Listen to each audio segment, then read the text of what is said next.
We told you about a White House decision that could delay the Keystone XL pipeline. This line would bring Canadian oil to Houston refineries, though not everyone is happy with the plan. Eyewitness News reporter Tom Abrams is here with the breakdown of the arguments both for and against the pipeline plan. Tom? Gina, Dave, the Obama administration says the move to postpone final approval of the Keystone pipeline extension until after the 2012 election is not political. But it's a conduit that would stretch all the way from Canada through the middle part of the United States and down into Houston. Along the way, it would stop in Nebraska, an environmentally sensitive land there. And no matter which way the president went on this one, he was bound to upset somebody. The pipeline extension would stretch some 1,700 miles, ultimately carrying as much as 900,000 barrels of oil per day. A big step, proponents say, toward lessening our dependence on Middle East energy and helping our economy as the massive construction process moves its way through the middle of the country.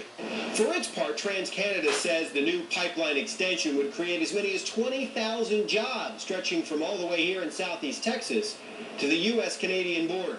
The company, which has a headquarters here in Houston, did not return my repeated calls for comment today. But in a press release, the company's CEO is quoted as saying, if Keystone XL dies, Americans will still wake up the next morning and continue to import 10 million barrels of oil from oppressive nations without the benefit of thousands of jobs and long-term energy security.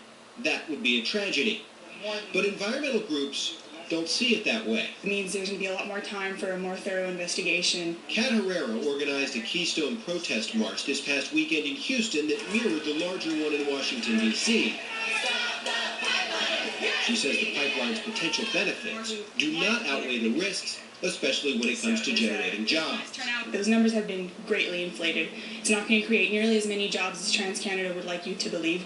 And keep in mind, these are temporary jobs. The pipeline decision is now put off for roughly 18 months, meaning it won't be a political talking point during the 2012 campaign. Maybe not the news that the energy industry was looking for in this economy, but something environmental activists see as at least a short-term victory. This pipeline was going to increase the levels of sulfur, the levels of nickel, and the levels of lead in our community. So we were excited, to hear that it's going to take at least another year and a half.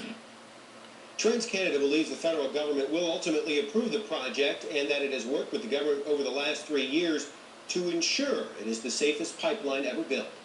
Tom Abrams, 13 Eyewitness News.